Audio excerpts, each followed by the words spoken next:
सावगारियाव नुनाय सुबुङा गोमानानै दं। बिथाङा बबासो होनना न'खरनि सुबुङा फोरमायदों। मुङा रहिम मुसाहारि। न'खरनि सुबुङा बिथांखौ 29 बोसोर बैसोनि होनना फोरमायदों।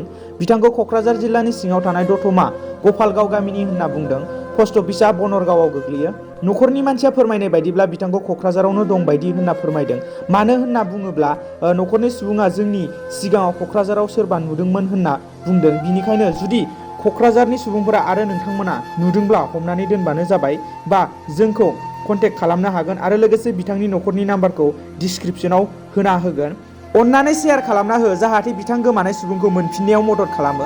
बबा होनना दा मुगै, मानो होनना बुङोब्ला बिथाङाबो सासे जोंबायदि मानसिसो। स' अन्नानै शेयार खालामना हो बिथांनि थाखाय।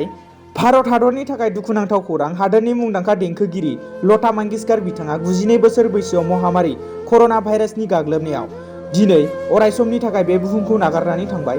बिथाङा 1929 मायथाइनि 28 सेप्तेम्बराव जोनोम जादोंमोन। नाथाय दुखुनि बाथ्रा, बिथाङा दिनै गैलिया। बियो जोंनि हादरनि थाखाय जोबोद दुखुनांथाव खौरां। बिथांखौ थांनाय दाननि थामहिनबा जानुवारिनि गिबि सप्तायावनो कभिड-19 पजिटिभ मोननायनि थाखाय मुम्बाइनि मोनसे हस्पिटाल ब्रिज केन्डीनि ICUआव एडमिट खालामनाय जादोंमोन। नाथाय बिथांनि देहाया मैया गोबां क्रिटिकेलमोन होनना मोनथिनो मोन्दोंमोन खौरां बिजोङाव। नाथाय दिनै मोनथिनो मोनबाय बिथां लता मंगेशकरा बे बुहुमाव गैलिया। नाथाय बिथाङा थैना थांदोंब्लाबो जोंनि बुहुमाव गोसोखांजाबाय थागोन। मानो होनोब्ला बिथांनि मिलौदो देंखोआ बे बुहुमाव गोसारनानै दं, जायनि थाखाय बिथाङा थैदोंब्लाबो अमर जाना थासिगोन होनना जों बुंनो हायो।